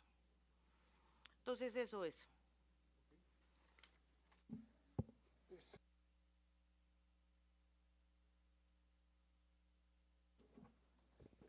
Tanto Angélica Rivera de Canal 11 como sí. Ivonne Martínez de Notimex tenían pendiente su respuesta. Pero ya no volví a la pregunta. Sí. Angélica, ¿nos facilita si nos repites la pregunta de una vez? Pues, entiendo que se refería a pensiones y programa de jóvenes, pero si nos puedes precisar. General, si las propuestas económicas de Andrés Manuel López Obrador favorecerían que la inversión extranjera directa aumente en México. Tienes toda la razón. Mira, la inversión pública en México hoy es de 2,2% del PIB. La inversión total es de 19%. La inversión en China o en Asia es del 40%. No te digo que vamos a llegar a cifras asiáticas, pero lo que sí está claro es que la inversión pública lo que puede hacer es detonar la inversión privada. Aquí se necesitan las dos. Entonces, el tema es que una de las metas que ha sugerido Carlos Ursúa, este nuevo gobierno, digamos, o el que viene, es justamente subir la tasa de inversión pública de 2,2, pues, ojalá a 4, ¿no? Ojalá duplicarla por lo menos. Y eso sí se puede hacer con esto que te digo de bajar gasto corriente y subir gasto de capital, bueno, por supuesto. Entonces, esa es una propuesta que sí, y si hay una indicación clara, por ejemplo, de que, como lo que se está haciendo, que se está diciendo, queremos que la inversión llegue al sureste, o sea, estamos dispuestos a dar todo el apoyo para el tren entre Palenque y no sé dónde, y queremos potenciar la zona turística, y queremos potenciar la agropecuario, la industria forestal. Bueno, ahí hay indicaciones, ¿no?, claras de por dónde, en los próximos 6 años, digamos, va a haber incentivos para la inversión tanto privada, nacional, como extranjera, y ojalá y sea combinada, porque eso es lo que puede otorgar mejores resultados.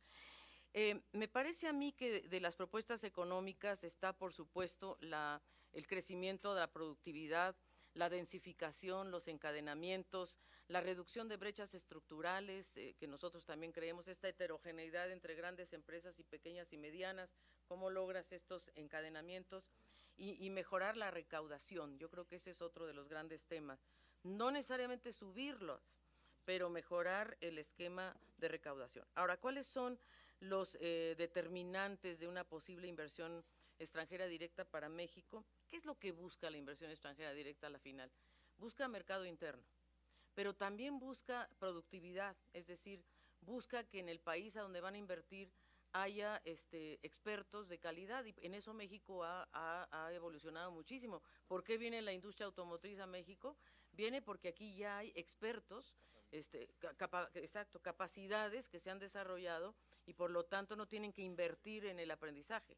Entonces es importante y eso tuvo un derrame fundamental entre la automotriz y la aeroespacial. Yo creo que eso va a continuar, debe continuar y con políticas, establecer un Estado de Derecho, que eso me parece fundamental, y infraestructura. Yo creo que la infraestructura puede ser un gran tema.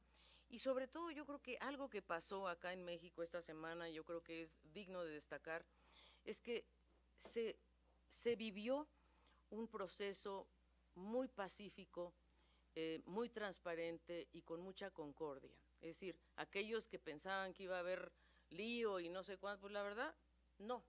Y yo creo que eso se debe, obviamente, a todo el pueblo de México. Y lo que yo creo que ganó fue la esperanza.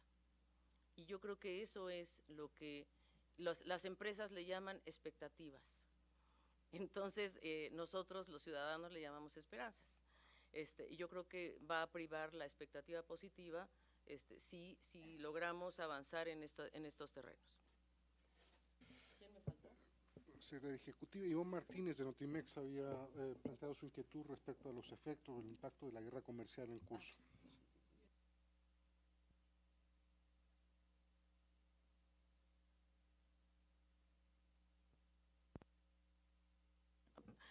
Podemos compartirte algo que hicimos en el documento anterior, donde hicimos, pero no fue sino fue el de perspectivas de comercio.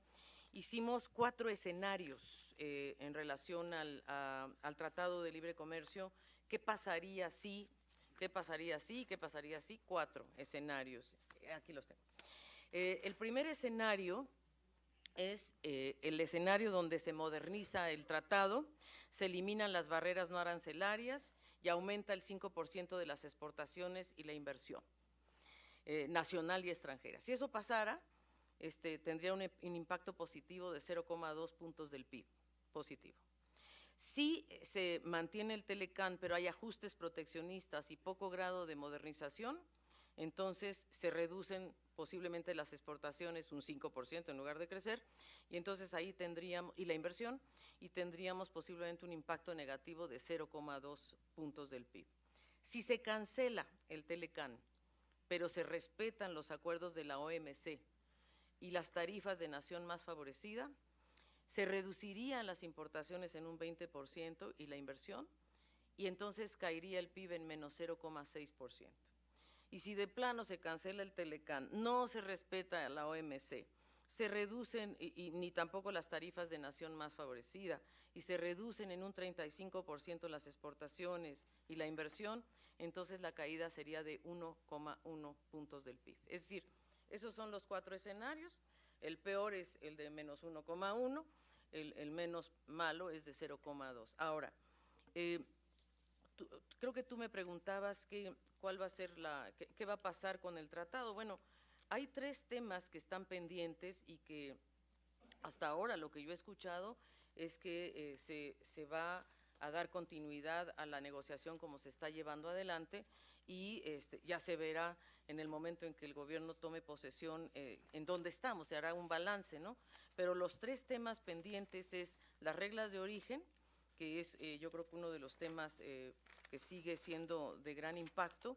El segundo es el de la cláusula sunset de los 5 años, que también es un tema que preocupa, que es esta de que a los 5 años el tratado se se cancela automáticamente a menos de que las partes vuelvan a negociar. Esa cláusula es muy compleja tanto para Canadá como para México. Y la tercera, espérate, ¿dónde está la tercera? Un minutito. Era el Sunset Clause, las reglas de origen, me falta una. Ah, sí, la solución de controversias, que antes era una solución de controversias tripartita, o eso es lo que está en el tratado, y Estados Unidos quiere que la solución de controversias se dé dentro de su jurisdicción nacional, pues eso no es posible. Entonces, son 3 temas muy duros, muy gordos, que ahora sí que para cualquier lado que se vaya uno son necesarios resolverlos. Muchísimas gracias, secretaria ejecutiva. Todos ustedes, colegas, invitados, colegas, muy agradecidos por su participación y atención. Les queremos recordar que a partir de ahora todos los materiales informativos vinculados con esta conferencia están disponibles en el sitio web de la CEPAL, que el equipo de la Unidad de Información Pública estará atento para responder cualquier requerimiento adicional. Encuentra, por supuesto, nuestra oficina desde Santiago, y acá en México, ustedes la conocen, lo saben, la colega María Luisa Díaz de León también estará atenta a responder a cualquier requerimiento de información adicional que tengan sobre esta conferencia. Secretaria ejecutiva, secretario ejecutivo adjunto, director de la subsede regional de México, muchas gracias por habernos acompañado en esta conferencia. Gracias a todos y todas. Hasta luego. Muchas gracias.